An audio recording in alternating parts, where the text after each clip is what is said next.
여러분 이제 고도라고 말씀을 많이 들으셨지만은 여러분 고도가 뭔지 아십니까? 고도가 옛날 도시인 거 아시죠? 근데 고도가 이게 문화재 주변에 이렇게 높이를 제한하는 그런 걸로 아시는 분도 있습니다. 근데 그런 거 아니고 말씀하신 것처럼 고도라는 거는 우리 오래된 이제 역사 도시를 얘기를 합니다. 근데 이런 오래된 역사 도시 고도에 대한 것들은 다분 우리나라에서만 이루어진 것들은 아니고 전 세계적으로 이러한 고도들을 보존하기 위한 노력들이 있고 또 그와 같은 법령에 따라서 고도를 지정하고 육성하고 있는 것입니다. 여러분 유럽에 가보시면 많은 역사 도시들 가보시죠. 여행도 가보시고 그렇죠. 그런 지역들도 다분 자국 법에 따라서 고도로 지정이 돼서 육성이 되고 있는 겁니다. 우리나라 같은 경우에는 2000년대 들어서 이 고도가 지정이 됩니다. 처음 고도는 공주구역 익산 경주에서 4개 고도로 해가지고 별도의 지정 절차 없이 바로 법이 생기면서 바로 직권으로 지정을 해버립니다. 그렇게 직권을 지정한 이후에 그 이후에 한 20여 년이 흘러서 작년에 처음으로 이제 고도법이 개정이 되면서 경북 보령군이 고도로 지정이 됩니다. 제가 여기서 그리고 100년을 기준으로 한 거는 이 아라가야의 역사도시라고는 이 아라가야의 고도가 이 가야읍 지역이 아라가야가 멸망한 이후에 한 1400년 정도는 거의 개발이 이루어지지 않습니다. 거의 개발이 이루어지지 않다가 1900년대 초반부터 해가지고 본격적으로 개발이 돼서 지금 한 100년간의 도시화의 과정을 거치고 있는 상황입니다. 그러다 보니까는 유적과 또 도시개발 간에 이제 마찰도 있고 그런 부분이 있기 때문에 우리가 앞으로 이 유적과 유적의 보존과 도시의 개발 이런 두 가지 명제를 어떻게 끌고 갈 것인가 라는 것을 가지고 그 해법으로서 이제 고도를 제시하는 것이기 때문에 아마 여러분들도 한번 함께 생각을 해봐 주시고 또 좋은 의견이 있으시면 말씀을 해주시길 당부드립니다. 하만은 예로부터 사실은 아라가야의 고도로 올려 이렇게 인식이 돼 있고 1587년에 편찬된 함주지에도 이 하만을 역사적 고장이라고 기록을 해놨습니다. 그만큼 이 하만은 정말 경주, 공주구역 익산 이런 지역과 못지않게 유구한 역사를 가진 지역임은 오래전부터 기록이 돼 왔고 인식이 되어 왔던 것입니다.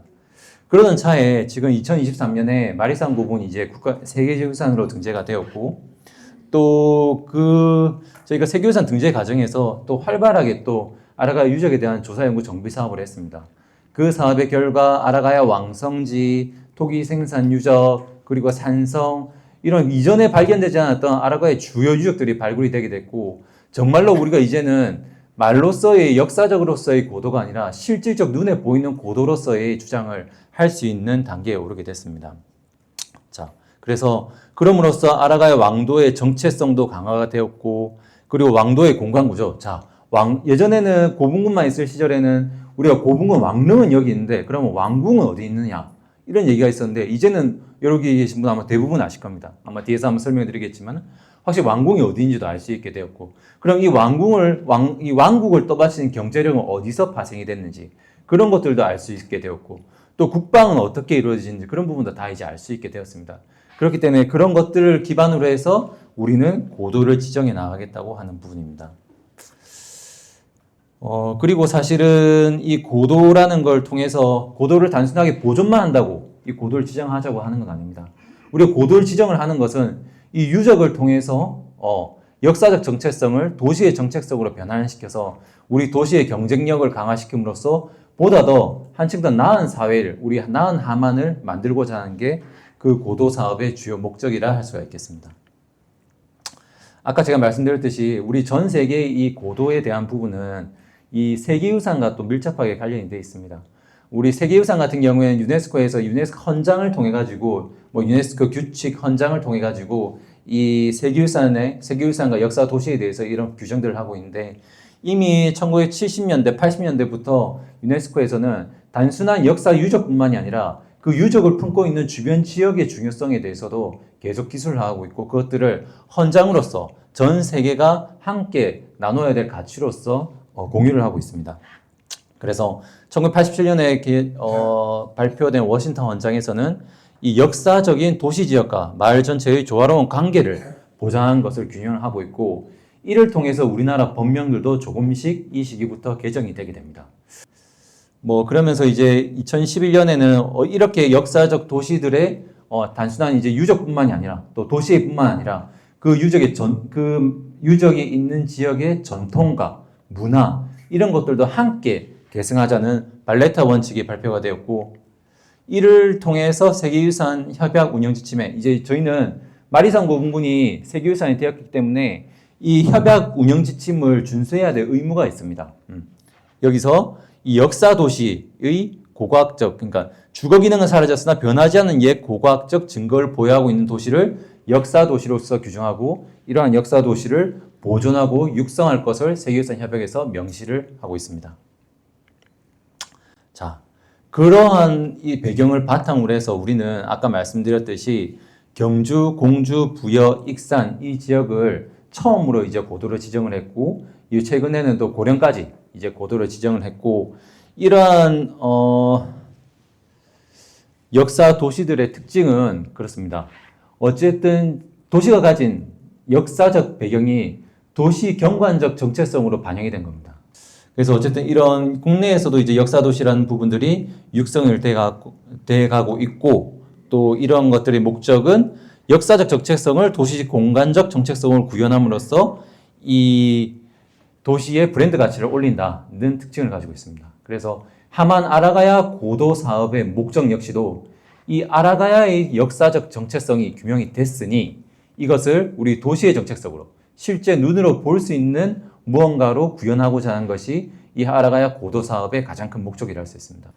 그래서 저희가 하고자 하는 사업의 가장 큰 목적이란 그러니까 간단하게 말씀드린다면 하만 IC에 들어와서 우리 가야의 정치를 느낄 수 있는 마리산 고궁까지 온 그 동안에도 가야의 정취를 충분히 느낄 수가 있고 마리산 고궁군에서 주변을 거닐 때도 가야의 정취를 한순간도 놓치지 않고 가져갈 수 있는 그런 도시를 만들고자 한 것이 간단하게 아라가야 고도 사업이라고 할 수가 있겠습니다.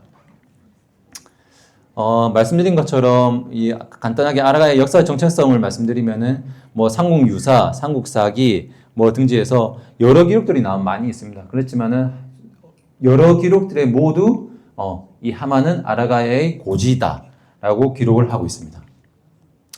그리고 실제로 이제 가야의 유적이 발굴된 거를 한번 전체 조사를 해보니까는 여러분 우리 가야 문화권이 넓지 않습니까?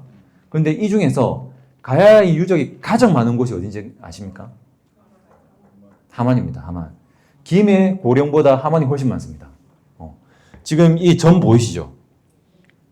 빨간 부분 저기가 하만입니다. 그래서 하만이 역사 기록에는 많이 남아있지 않지만 그런 전승과 설화는 많이 남아있지 않지만은 가야의 흔적들이 가장 많이 남은 고장이 우리 하만이라고 할 수가 있겠습니다.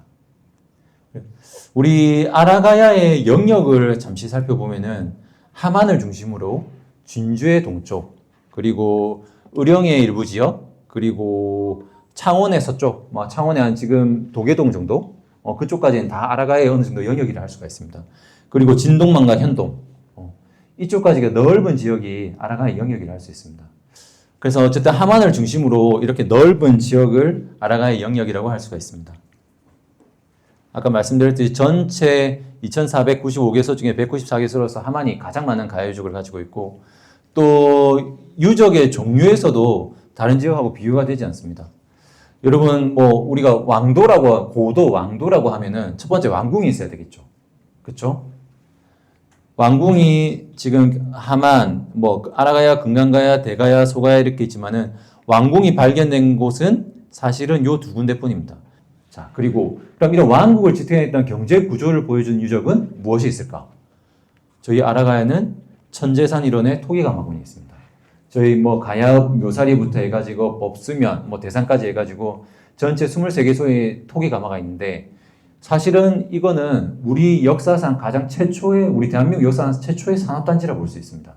실질적으로 가장 이 경제적인 모습을 보여준 거는 우리 천재산 일원의 토기가마군이 유일하다고 할 수 있습니다.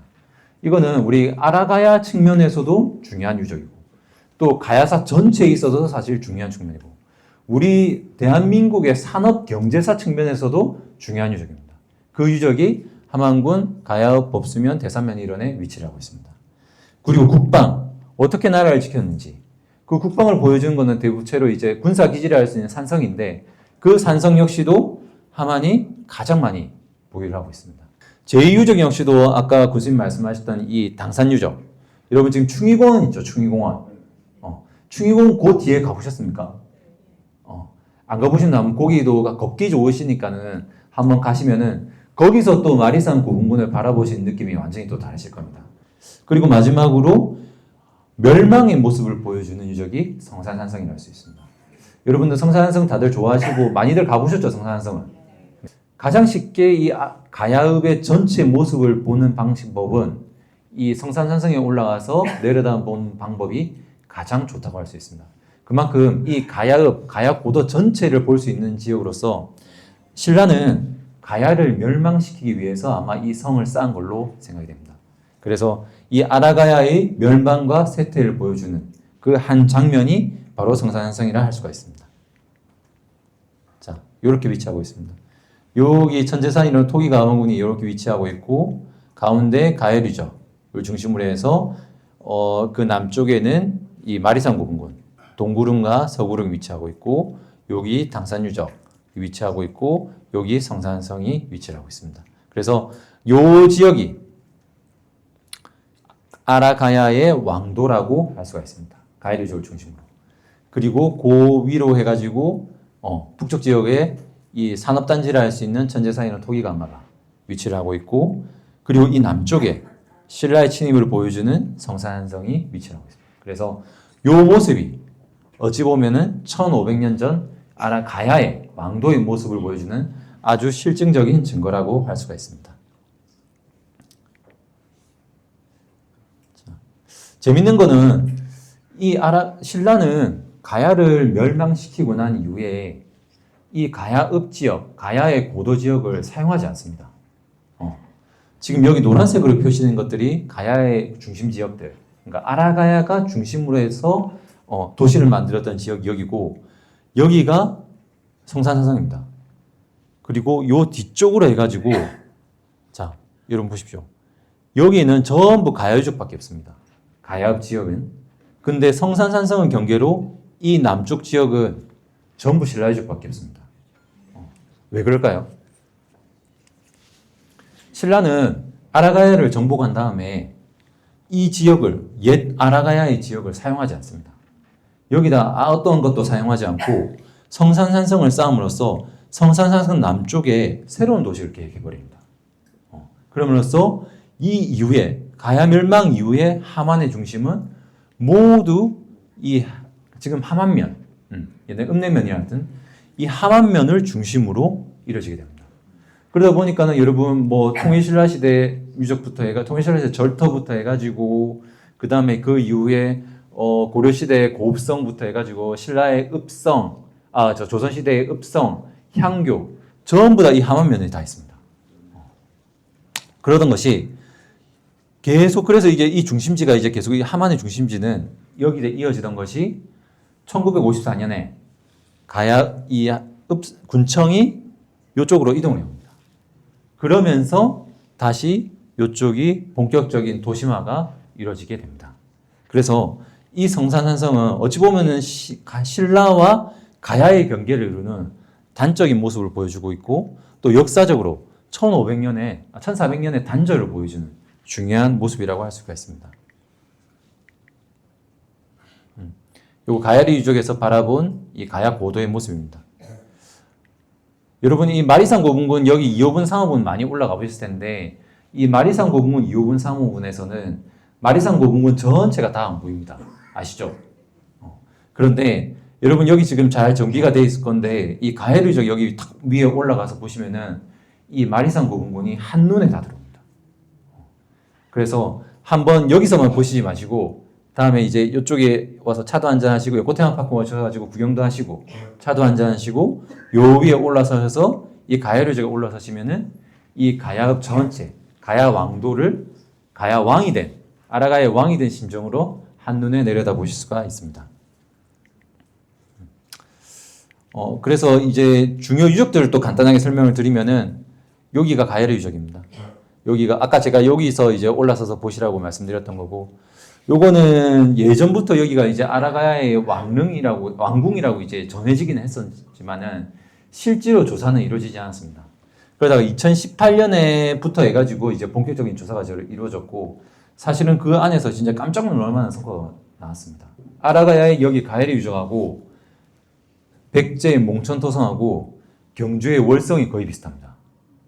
둘레가 2.4km에서 한 2.5km. 거의 비슷해. 근데 저희 만약에 가야리 유적 같은 경우에는 만약에 가야리 제방 유적이 이 궁성에 포함된다 하면은 훨씬 더 규모가 커집니다. 그만큼 아라가야 국력은 작지 않은 국력을 가지고 있고, 그걸 가장 단적으로 증명한 게 이 가야리 유적입니다. 거기다가 더 놀라운 점은, 여러분, 이 토성은 자 어떻게 만들겠습니까? 자, 땅을 다지고, 자, 땅을 평평하게 만든 다음에 그 위에다가 흙을 차곡차곡 쌓아서 토성을 만들었다라고 하는 게 옛날에 보통 인식이었습니다. 근데 이 가야리 유적 발굴에서 올해 아마 3월달에 여기 다녀오신 분도 있으실 텐데 완전 다른 이야기가 나왔습니다. 이거 어떻게 쌓았는지 아십니까? 자, 첫 번째, 요즘 건물을 지으면 제일 먼저 뭘 합니까? 기초공사죠. 기초공사 했습니다. 여기 보시면은 이 터널 같은 거 보이십니까? 이 터널 같은 돌로 만든 터널 같은 거 보이시죠? 이게 어디 들어갔겠습니까? 성벽 밑에 들어갑니다. 성벽 밑에 이 성 내부에서 이런 물들을 처리를 해야 되지 않습니까? 이 처리하기 위한 밑에 성벽 밑에 배수시설을 해놨습니다. 석축으로 배수시설을 이렇게 깔아놓고 그 위에다가 토성을 쌓아서 벽을 만들어 놓은 겁니다. 사실은 이런 것들은 뭐 가야는 물론이고 지금 경주의 신라의 왕성이라는 월성에서도 이런 게 아직 나타나지 않습니다. 거의 지금 이게 확인이 백제의 왕성, 이제 백제의 사비기 왕성이라는 부소산성에서 일부 이런 것들이 나타나고, 사실은 이런 것들이 다른 지역에 지금 나타나지 않습니다. 그리고 그 위에 지표수들 처리를 해야 되지 않습니까? 지표수 처리를 위한 배수로를 이렇게 또 설치를 해놨습니다. 거기다가 이 안에는 이렇게 보이시죠? 이게 직경 10m짜리인데 어쨌든 여기 곡부에서 지금 여기 출처된 위치가 여기입니다. 이 곡부에서 내려온 물을 한번 모아서 식수든 방화수든 사용을 해야 되지 않습니까? 그런 원형 집수지도 여기서 발굴됐습니다. 사실 이게 기존에 가야가 이런 토목 기술을 가졌다는 건 상상도 못할 정도였는데, 이런 것들이 가야류 지역에서 지금 쏟아져 나오면서 가야의 위상 자체가 완전히 달라지고 있고, 사실은 그 가야의 위상을 높이는 게 이 아라가야의 왕성이라 할 수 있는 가야 유적입니다. 얼마나 아라가야 사람들이 치밀한 토목 기술을 가졌는지 아시겠죠? 네. 그리고 역시나 요런 이제 성벽들, 지금 요 부분이 지금 요 부분을 자른 성벽인데, 이게 지금 가보시면 그냥 평탄한 대지 같습니다. 위에 평탄한 대지에서 원래 그냥 땅 모양이 이렇게 했구나 생각할 수가 있는데 아닙니다. 이 절반을 흙을 쌓아서 이렇게 쌓아 올린 겁니다. 위에다가 평탄 대지를 만들어 놓은 겁니다. 여기다가. 그래서 이 전체 자체가 어찌 보면은 아라가야인들이 왕성으로서 조산을 한 그런 대표적인 사례를 할 수 있습니다. 그런데 한 가지 좀 이게 나중에 우리가 한번 생각을 해봐야 될 게, 요렇게가 지금 둘레 2.4km라 해가지고 여기가 이제 가야리죠. 아라가야 왕성이라 생각할 수 있는데, 이 아라가야 왕성은 좀 더 넓어질 수도 있습니다. 여러분, 나중에. 왜냐면은 이 왕성 주변에 이게 두 가지 여기 제방이 있습니다. 가야 때 만들어 놓은 제방. 이 제방이 요 뒤에 신읍지역하고 연결이 되고, 여기 또 마이산 고분군하고 이어지기 때문에 어찌 보면은 이 전체가 아라가야의 왕성을 나타내는 구조일 수도 있습니다. 여기 조희영 회장님, 향토장군의 조희영 회장님도 오셨는데, 조희영 회장님께서 그런 말씀을 예전에 한번 저희한테 해주신 적이 있는데, 저희는 그거에 충분히 일리가 있고 타당하다고 생각합니다. 어쨌든 거기 이렇게 보시면은 이렇게 제방 유적이 이렇게 위치를 하고 있습니다. 이런 제방 역시도 사실은 우리나라에 여러분 김제 벽골제 이런 데 들어보셨죠? 그것보다도 여기가 한 200년 정도 더 먼저 만들어진 제방입니다. 그 정도로 이 아라카야인들은 정말로 물을 어떻게 다루고, 건물을 어떻게 해서 어떤 토목 기술과 어떤 치수 기술로서 문명을 만들지를 가장 잘 아는 문명을 가졌다라고 할 수가 있습니다. 마리산 고분군은 간단히 설명드리면 이게 지금 세계유산에 등재된 동구릉입니다. 마리산 고분군은 동구릉과 서구릉으로 나눠져 있는데 세계유산이 된 거는 동쪽에 있는 이 동구릉입니다. 여러분이 잘 아는 마리산 고분군. 마리산 고분군 기본적으로 여기 동구릉은 여기가 북쪽이고 여기가 남쪽입니다. 전체 2km에 걸쳐서 쭉 이어져 있고 고분은 기원 전후부터 요 북쪽에서부터 점차 축조가 되어서 6세기까지 여기 남쪽에 거의 가득 차게 됩니다. 이게 가득 차면은 서구릉으로 넘어가서 6세기 중엽까지 조성이 되고 대표적인 고분이 여기 지금 보시면은 여기가 45분. 여러분 지금 여기 특별전 하고 있죠. 사슴 모양 녹취록. 특별전 하고 있는 사슴 모양 토기가 출토된 것이 여기 45분. 그리고 여기 4호분 일제강점기에 조사됐던 4호분. 그리고 2018년도 별자리 나왔던 13호분. 그 다음에 요 뒤에 25호, 26호분. 저기 뭐 7개 등잔 달린 톡이 나왔던 25, 26호분. 그 다음에 여기 마갑하고 이제 마면주, 말갑은 나왔던 6호분, 8호분. 뭐 이런 것들이 대표적인 고분이라고 할 수 있습니다. 너무 이 유물들 많이 보셨죠? 네. 이거 저도 운이 좋게도 제가 있을 때 이걸 다 발굴했었는데 이 유물들이 다 한 곳에서 나왔습니다. 아까 보셨던 여기 45분. 보시면 아까 제가 쭉 설명드렸지만은 마리산 고분군 이게 전부 다가 왕릉이냐 하면은 다 왕릉은 아닙니다. 여기서도 이 중심 능선, 이 주능선을 따라서 있는 것들이 대부분 왕릉이라고 보시면 되고 이 가지 능선을 따라서 있는 것들은 대부분 그 왕에 버금가는 그 기죽들의 무덤이라고 보시면 됩니다. 그래서 아까 말씀드린 이런 45분들, 4호분, 13호분에서 출토된 유물들은 확실히 각별한 가치를 가지고 있습니다. 이런 거 보시면은 엄청나지 않습니까?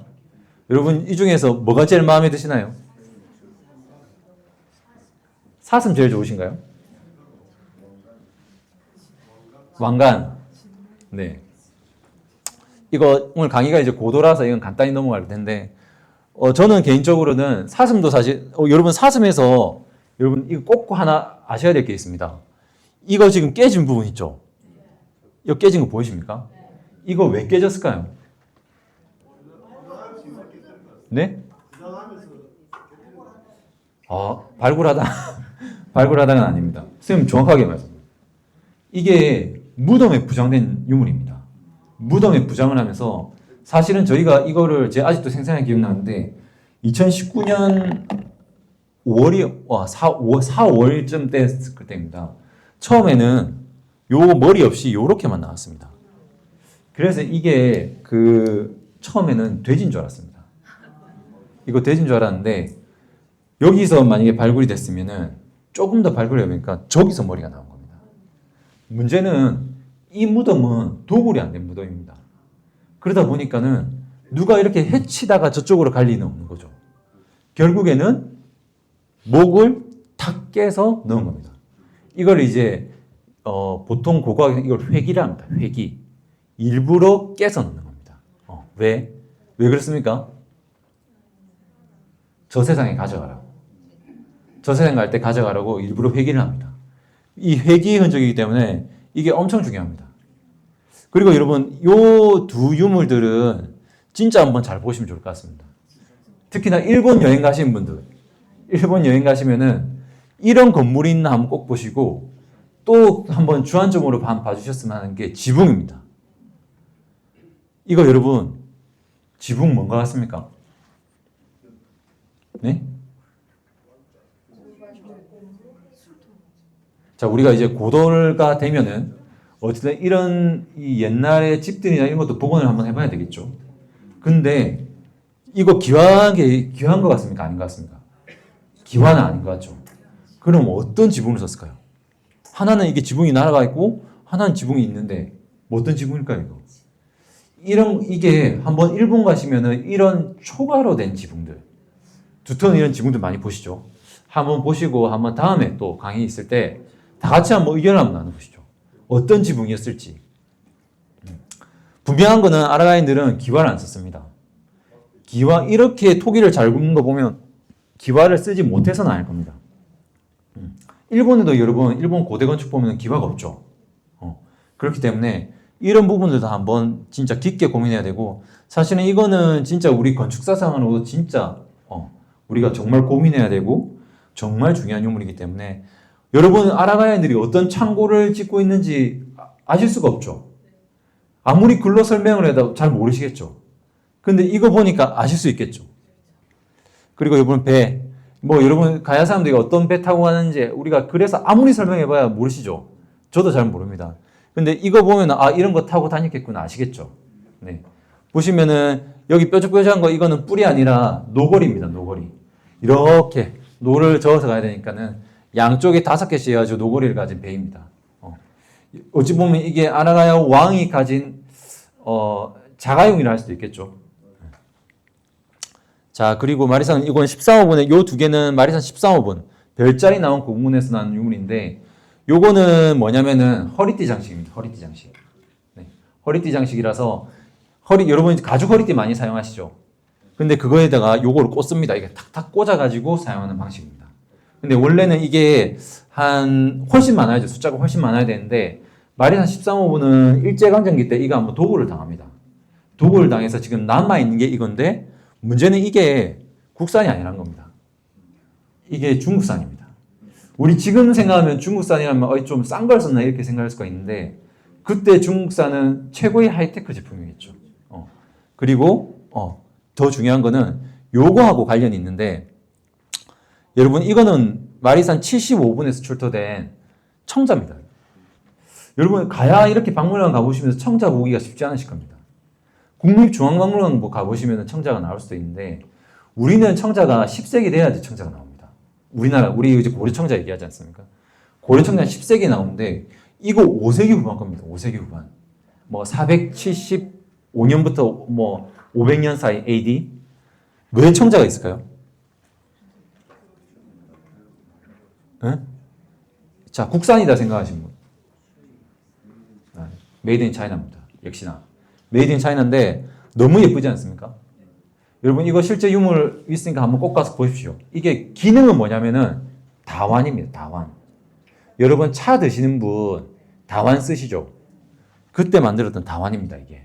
다완이고 지금 연꽃잎 16개가 이렇게 쫙 밑에서 받치고 있는 건데 이게 중국의 남쪽 지역에서 이 한창 이때 유행을 했던 제품입니다. 그리고 중국에서 이거는 거의 최고급 제품이라고 할 수 있습니다. 그런데 명백한 사실은 이러한 유물들이 확인되는 곳은 아라가야뿐입니다. 더욱이 제일 중요한 건 이겁니다. 여러분 왕을 책봉할 때 왕을 책봉하지 않습니까? 뭘 줍니까? 토기를 줍니까? 선물을 책봉을 한다. 뭘 줍니까? 자, 왕관을 줄 수도 있고 또 칼을 줄 수 있고 또 네? 옥새를 줄 수도 있죠. 네. 의책이라고 들어보셨어요. 의책. 이게 세트를 주는 겁니다. 근데 그 세트의 핵심이 뭐냐? 허리띠입니다. 허리띠가 여기서 나온 겁니다. 대가에서 이런 거 나왔으면은 저도 이제 인정을 할 수 있겠는데 왜 아라가에서 의책을 상징하는 허리띠가 나오고 청자가 나왔을까? 이 부분들은 정말로 앞으로 좀 더 연구가 진행되고 좀 더 발굴이 진행된다면은 우리가 확실하게 가라앉히는 아라가의 왕이라고 얘기할 수 있는 증거라고 할 수가 있습니다. 그리고 이런 것들은 지코문 장식이라 해가지고 이렇게 가슴에 다는 펜던트 같은 건데 요거는 일제입니다. 메이드 인 저펜입니다. 역시나 이러한 유물들은 아라가야 고분, 그러니까 아라가야의 왕이 가진 국제성을 보여주는 겁니다. 일본과 중국과 모두 관계를 가지면서 그런 국제적 모습을 보여주고 또 왕릉에서 출토되는 이런 거 이건 뭔지 아시겠죠? 투구죠. 이런 투구들은 아라가야 왕들이 가진 그런 군사적인 요소들을 가장 잘 보여주는 요소를 할 수 있습니다. 여러분 우리 동북아에 여러 유적이 있지만은 말가봇이 제일 많이 나오는 고분군이 마리산 고분군입니다. 여러분 마리산 고분군에서 지금까지 총 7벌의 말가봇이 나왔습니다. 그리고 말가봇도 변합니다. 우리 여러분 잘 아시는 마갑총에서 해동 아파트 밑에 있는 마갑총에서 나온 말가봇 있죠. 그거는 어찌 보면은 그 초기 형태의 말가봇인데 이게 마리산 8호분 이런 데 보면 한 100년 정도 지난 후에 보면은 말가봇이 엄청 커집니다. 판도 커지고. 그래서 말가봇이 발전하는 모습을 보여주는데 그거 역시도 이 아라가야가 가진 군사적인 모습을 보여주는 증거를 할 수 있습니다. 그리고 잘 아시는 요 불꽃무늬 토기. 요런 것들도 어찌 보면 이 정말 아름답지 않습니까? 지금도 이렇게 만들 수 있을지 저는 의문입니다. 이런 것들은 어쨌든 아라가야 문명이 가진 독보적이고 또한 탁월한 모습을 보여주는 주요 증거를 할 수 있습니다. 그리고 아까 말씀드렸던 당산유적 이렇게 해가지고 이제 대형 공공시설을 짓는 거죠. 이렇게 해서 이 정도의 큰 규모의 건물은 사실은 신라에서도 거의 쉽지가 않습니다. 쉽지가 않고 정말 큰 뭐 세 가지 안을 제시할 수 있는데 어쨌든 이런 형태의 거대한 공공 건물을 지었다는 겁니다. 이 대형 공공 건물의 출현이라는 것은 얼마나 사회가 고도화됐다는 걸 보여주는 단적인 지표를 할 수 있습니다. 그리고 그 밑에서 내려는 출토된 소모형 뿔잔 이런 것들이 아마 이 당산유적 일원이 아라가야에게서 매우 중요한 유적, 어찌 보면 국가 제의를 행했던 그런 아주 중요한 유적으로서 아라가야 고도를 이루는 한 축이라고 할 수가 있습니다. 그리고 여기 천재산, 여기가 천재산입니다. 여기 천재산에서 쭉 이렇게 뻗어오는 이 남강으로 가는 가지 능선에 있는 이런 토기가마들. 이 토기가마들이 지금 23개 쏘가 나왔고 한 개소에 한 개가 있는 게 아닙니다. 한 개소에 3, 4개씩이기 때문에 지금 한 100여 개가 있다는, 가마가 100개가 있다는 거죠. 그리고 한 가마에서는 이 가마 조업은 한 100년 정도 이어진 걸로 보입니다. 100년에서 한 150년 정도 이어진 걸로 보이고 한 가마에서 한 번에 250점에서 350점의 토기를 꽂습니다. 그럼 한 가마에 만약에 전체 가마의 수가 만약에 100개라고 치면은 100개의 가마에서 한 150년간 계속 이 토기들을 만들었다면 얼마나 많은 토기들을 만들었는지 아시겠죠? 그러한 경제력을 기반으로 해가지고 아라가야는 5세기, 6세기 정말 대국으로서 가야 전체를 대표하는 대국으로서 부상을 하게 되는 겁니다. 이 아라가야의 토기 생산 기술이 사실은 일본에 그대로 넘어간 거죠.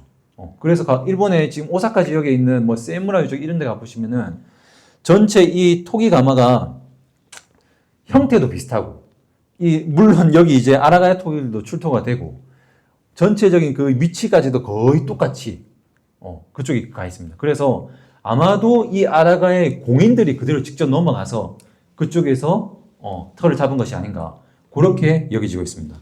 요거는 지금 2개소가 지금 이제 경상남도 기념물이 돼 있고 요거 이제 조만간 아마 국가사적으로 이제 지정이 될 예정입니다.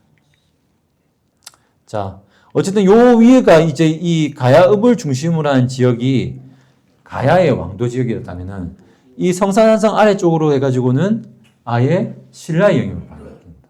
그래서 이 가야읍은 그 1500년 전 가야의 왕도로서의 역사성과 그 이후에는 바로 현대적인 역사성을 가지는 지역이라서 매우 중요한 지역이라 할 수 있습니다. 신라는 어쨌든 여기 성산성을 쌓고 여기다 아예 새로운 도시를 만들어 버립니다. 여기 이제 뭐 함안역 하면서도 이제 발굴이 많이 됐고 지금 여기 뭐 괴양마을부터 해가지고 여기 신계마을 이쪽 지역은 여러분들 이쪽에 아마 뭐 집을 짓거나 하시면 항상 문화재 발굴을 해야 되는데 하시면은 이런 것들이 나옵니다. 보시면은 그 경주에 보면 경주 신라 왕경유적이 있는데 거기에 보면 바둑판처럼 이렇게 딱 도시를 짜가지고 도로도 만들고 거기다 건물도 배치하고 이런 것들이 있는데 그런 것들이 여기서 나와버립니다. 아마 신라에게 있어서 함안은 특별한 지역이었던 것 같습니다. 그래서 여러분 그 지금 의곡사지라고 해가지고 저기 발굴하고가 있는 거 아십니까? 강명리에 거기도 아마 공개를 하면 한번 거기도 한번 꼭 가보시면은 정말 좋습니다.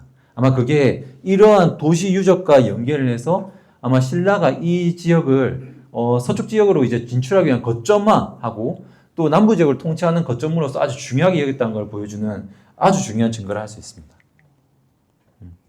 자, 어쨌든 이 가야읍 지역은 아라가야가 561년 지역에 멸망을 하고 이제 이 함안의 중심은 저 성산한성 이남의 한면 쪽으로 넘어가고 그러다 보니 그 이후로 한 1000몇백 년간은 거의 특별한 활동이 이루어지지 않는 지역이다가 여기가 특별하게 발굴이 되고 발전되기 시작한 게 1923년에 여기 예전에 경전선 아시죠? 지금 아랏길.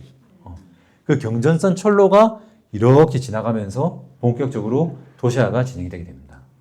그래서 이 도시화가 진행이 되면서 사실은 이 역사 주변을 해가지고 점점 이제 도시화가 이렇게 진행해가지고 이때 고궁문 쪽으로 해가지고 쫙 이렇게 옛날 가옥들이 몰아오기 이렇게 생겨나기 시작합니다. 그러다가 1926년에 여러분 지금 가야시장 있죠? 저게 시장이 승인받기가 엄청 어렵습니다. 그때 옛날 기록을 보면은 왜냐면 이때까지도 함안의 중심은 어디였습니까? 함안면이었죠. 그렇기 때문에 이 시장 승인을 안 해주려고 한 겁니다. 여기 생기니까 막 여기서 시장이 뭐 자연스럽게 발생하려는데 승인을 안 해주는 겁니다. 힘겹게 첫 시장의 승인을 받은 게 1926년이다. 26년입니다. 내년이 100년째 된 해입니다. 어쨌든 이렇게 본격적으로 생권이 형성이 되면서 점차 자연스럽게 함안의 상업적 중심이 이 가압 쪽으로 이전을 하게 됩니다. 그러다가 한국 전쟁을 거치면서 54년도에 이 군청 소재지가 가야면, 그때 당시에 가야면으로 변경이 됩니다. 그래서 이제 가야면에 이제 처음에 이제 이쪽에 군청이 위치를 하고 있다가 지금 유성 실장님 제일 잘 아시겠지만은 81년도 부터 시작을 해서 82년도에 지금 현재의 군청 위치로 이전이 됩니다. 그때 여기가 이제 침수가 되다 보니까 급하게 이제 이전을 하느라 지금 마리산 고분군 위에 안으로 이제 들어와 있는 상황입니다. 어쨌든 이렇게 군청이 여기 생겨나고 또 고분군에 붙으면서 점차 이제 도시화는 가속하게 되고 이제 우리가 2000년대 들어서면서부터 본격적으로 이제 이게 도시화가 진행이 되면서 유적과 도시 간에 갈등이 생겨나기 시작합니다. 어떻게? 유적 주변으로 해가지고 높은 건물을 짓지 못하게 하고 또 뭔가 행위를 할 때, 개발 행위를 할 때 문화재 발굴을 하게 하고 그런 것들이 모두 비용적인 수와 경제적인 여건에 의해서 점차 이 부분에 대해서 이 갈등이 고조화되는 상황 속에서 함안 같은 경우에는 주민들을 중심으로 해서 또 아라가이 향토사 연구회를 중심으로 해가지고 정말 많이 지켜냈습니다. 주민들이 정말 많이 이 마리산 고분군을 비롯해서 가야유적부터 해가지고 사실은 이 주민분들이 다 지켜냈던 역사의 공간들입니다. 그 결과가 사실은 2023년에 세계유산 등재라고 할 수가 있습니다. 어쨌든 유적도 보존하고 도시도 발전해야 되는 우리는 두 마리 토끼를 잡아야 되는 상황이 된 겁니다. 자, 그러면은 어떻게 두 마리 토끼를 잡을 것인가? 그래서 생각했던 것이 이 두 마리 토끼를 잡으려고 하니까는 우리가 한 마리 토끼만 잡는 게 사실은 제일 좋기는 한데 한 마리 토끼만을 잡을 수는 없는 겁니다. 왜? 우리 함안군 가야읍 전체는 우리가 진짜 실제 사용할 수 있는 공간에 그러니까 가야읍 전체 면적의 23%가 문화재의 관계를 받습니다. 문화재를 무시하고 그냥 막 이렇게 개발만 하는 게 맞는 방향을 생각했습니다. 아니죠. 그렇게 할 수도 없을 뿐더러 그러니까 제가 드린 말씀 그렇습니다. 우리가 문화재를 완전히 무시하고 갈 수도 없을 뿐더러 또 그것들이 좋은 방향은 아니라는 거죠. 왜? 어찌 보면 우리가 가진 이 문화재 역사적 자원이라든지 아까 말씀드린 역사적 자원, 역사적 배경들은 어찌 보면 우리가 가지고 있는 차별성이고 우리만이 가지고 있는 독보적 가치라고 할 수가 있습니다. 그렇기 때문에 어찌 보면 이것들을 이전에 이것들을 계속 걸림돌이라고 생각했던 거를 좀 이걸 이제 디딤돌이라고 생각해서 발상의 전환을 필요한 단계라고 생각합니다. 자, 그래서 그럼 어떻게 이것을 발상을 전환할 것이냐? 자, 우리가 아까 앞서 처음에 말씀드렸던 것처럼 우리가 이 중요하다고 생각하는 아라가의 역사적 가치, 유물이 가진 그런 역사적 가치, 아름다움들을 이걸 도시 공간에서 좀 구현을 함으로써 역사성과 도시성이 일치가 돼서 많은 사람들이 찾을 수가 있고 또 이곳에 사는 사람들이 보다 더 자부심을 느끼면서 내가 사는 고장이 단순한 도농복합 도시, 시골이 아니라 나는 역사 도시, 나는 역사적 고도에 살고 있다 라는 공간으로 바꿔줘야 되는 바꿔준다면은 여러분 훨씬 더 좋지 않겠습니까? 그렇죠?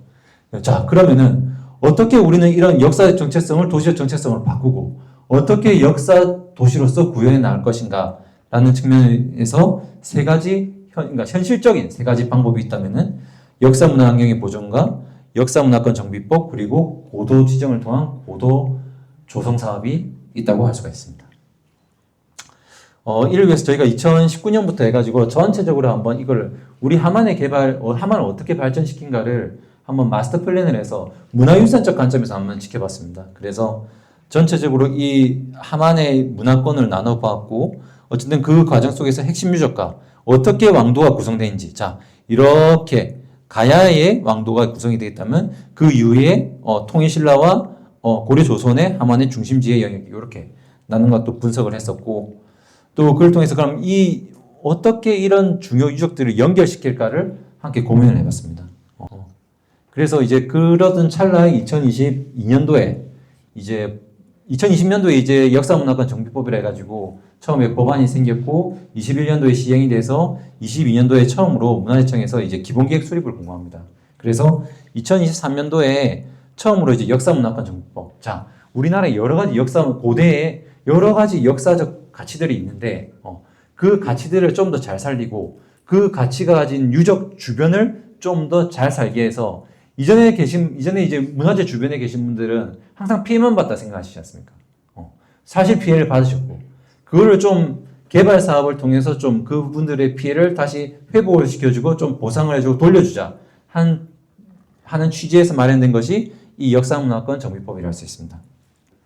이 역사문화권 정비법이 저희가 2023년에 처음으로 선도사업에 선정이 됐습니다. 전국에 14개 지자체가 응모를 했었고 저희가 1등으로 그때 당선됐습니다. 저희는 그때 세계유산 마리산 고분군 등재를 준비하고 있었기 때문에 마리산 고분군 주변을 해서 우선적으로 정비를 하겠다는 계획을 수립했습니다.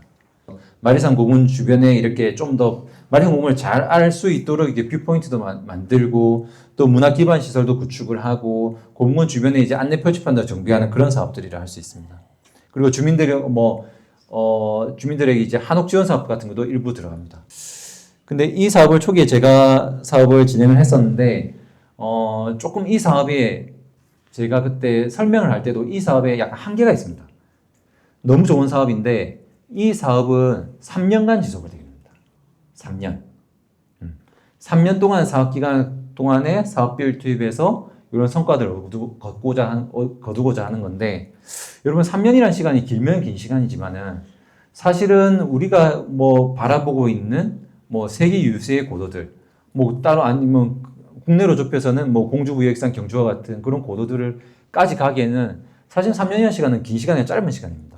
그래서 그때 오셨던 심사위원 중에 한 분이 당신들 이거 3년인데 이걸 어떻게 이어나갈 거냐, 고도 몇 채만 짓고 한옥 몇 채만 짓고 말 거냐, 정비 뭐 요만큼 기본적으로 해가지고 요것만 하고 말 거냐 라고 얘기를 하셨는데 그래서 그때 저희가 대안으로 제시한 게 있습니다.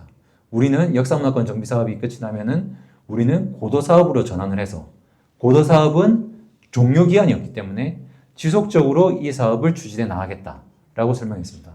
아마 그 점이 어찌 보면은 저희가 이걸 전국 14개 지자체 중에서 1등으로 저희가 당선이 됐던 이유이기도 한데 이 정비 사업이 끝이 나고 나면은 이 정비 사업에 이어서 사실은 고도로서 지속적으로 이어져 나가기 위해서는 사실은 이 법정 고도, 고도 보존 육성법에 따른 법정 고도의 지정이 필요한 상황입니다. 자, 이게 경주 황리단길이죠. 그리고 이게 공주의 그 공산선 부근입니다. 여기 그 밤빵 유명하죠. 네.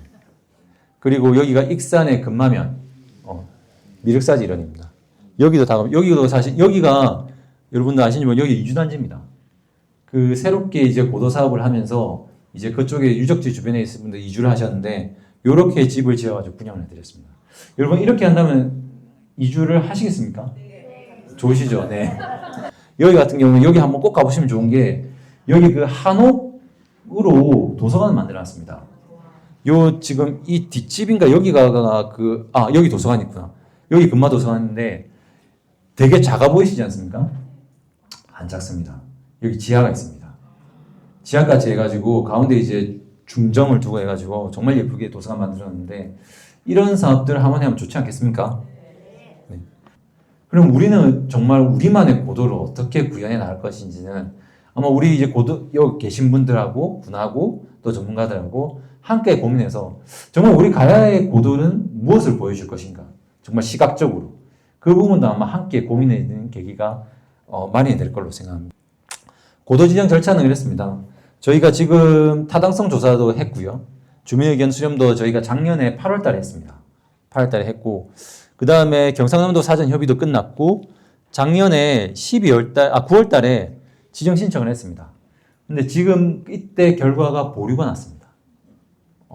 그 보류가 난 두 가지 이제 국가재생청에서 얘기했던 게 아라가의 역사성을 좀 더 증명을 해라 는 거 하나하고 또 하나는 성산산성과 봉산산성이라는 두 산성이 있는데 봉산산성은 발굴이 좀 덜 되지 않았느냐, 성격 규명이 더 필요하다.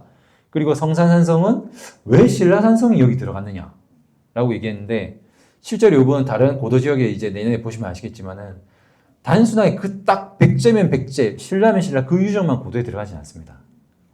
왜냐하면은 그 도시 전체가 고도로서 지정이 되는 거기 때문에 그 도시 전체의 이미지를 만드는 구성 요소 또 백제와 신라 그 핵심 가치와 관련이 있으면은 포함이 될 수 있습니다. 어쨌든 그 부분은 저희가 이번에 충분히 보완을 해서 반드시 성산산성까지 포함을 해서 갈 수 있도록 저희가 노력을 하고 있습니다. 그래서 이제 아마 다시 저희가 이제 보완 자료를 제출하면은 아마 올해 연말이나 내년 초에 요 심의가 이제 겹쳐지게 되고 심의가 겹쳐지면 내년 상반기쯤에 지정에 아마 깊은 소식을 우리가 또 전해드릴 수가 있을 것 같습니다. 그렇게 되면은 이제 또 내년에는 그럼 고도 기본 계획을 수립해야 됩니다. 실제로 우리가 구역을 어떻게, 자, 고도 아까 제가 말씀드렸듯이 고도는 두 가지 구역이 있습니다. 특별 보전 지역과 보전 육성 지구라는 두 가지 구역이 있는데 그 구역을 우리가 어떻게 지정할 건지를 또 주민분들하고 함께 또 이렇게 그리고 그게 그려지면은 지구 지정 고시를 하고 그에 따라서 그 다음부터 이제 사업이 들어가게 된 겁니다. 그래서 실제 사업이 들어간 거는 내년에 지정이 된다 하더라도 한 2, 3년 뒤가 실제 사업이 들어간 시점이라고 보시면 되고 대표적인 사업들은 이렇습니다. 기본적으로 고도 보존 육성 사업이 있고 주민 지원 사업이 있는데 보존 육성 사업은 실제로 문화유산, 마리산 고분군에 대한 정비, 마리산 고분군을 좀 더 이렇게 발굴하고 아니면 정비를 잘하고 좀 이렇게 이용 기반을 갖추고 이런 사업들이 있고 두 번째 중요한 게 주민 지원 사업입니다. 주민 지원 사업들이 이렇게 있습니다. 한옥을 짓는다든지 우선 건축 자산의 이제 대수선을 한다든지 아니면은 어떤 기존에 있는 건축 양식을 가지고 신축, 개축, 재축, 중축, 수선까지 할 수 있는 거를 제시를 한다든지 또는 여러분들 대문, 담장 이런 것도 보수 많이 하시지 않습니까? 이런 것도 지원이 됩니다. 고도 육성지구에 포함이 되면. 그리고 가로, 외관, 건축물, 간판, 그부터 해가지고 여러분들이 이제 같이 어떤 고도로서의 여러 주민분들이 모여서 어쨌든 이 문화를 창달하고 향유할 수 있는 공간 조성 이런 것들이 전체 국비로서 지원이 됩니다. 정말 좋은 사업들 아닐까요? 자, 마지막으로 제가 지금 이제 35분 됐으니까 마치도록 하겠습니다. 앞서 이제 쭉 제가 가의 역사성도 말씀을 드렸고 중요 이유들을 말씀드렸고 고도란 거에 취지에 대한 말씀을 드렸는데 가장 핵심은 이거라고 생각합니다. 어쨌든 여러분 하만이 우리가 알아가야 할 고도다, 하만이 역사적 공간이라고 우리가 아무리 얘기를 해도 사람들이 와서 눈으로 보고 느끼지 못하면 그거는 말뿐인 곳이 됩니다. 어쨌든 이 생각을 지배한 거는 어찌 보면 공간입니다. 우리 아라가의 문화유산들이 가치를 인정받는 거는 사실은 공간적으로 잘 보존이 되어 있기 때문입니다. 그래서 우리 이 잘 보존된 역사적 공간을 좀 더 확장해서 우리 하만이 정말 고도로서의 모습을 갖춰가자 하는 것이 이 고도 조성 사업의 가장 큰 목적이라고 할 수 있습니다. 여러분 어쨌든 장시간 얘기 들어줘서 감사드리고 이 고도 사업에 한 분 한 분이 또 홍보대사로서 또 앞으로 많은 힘이 되시기 부탁드립니다. 감사합니다.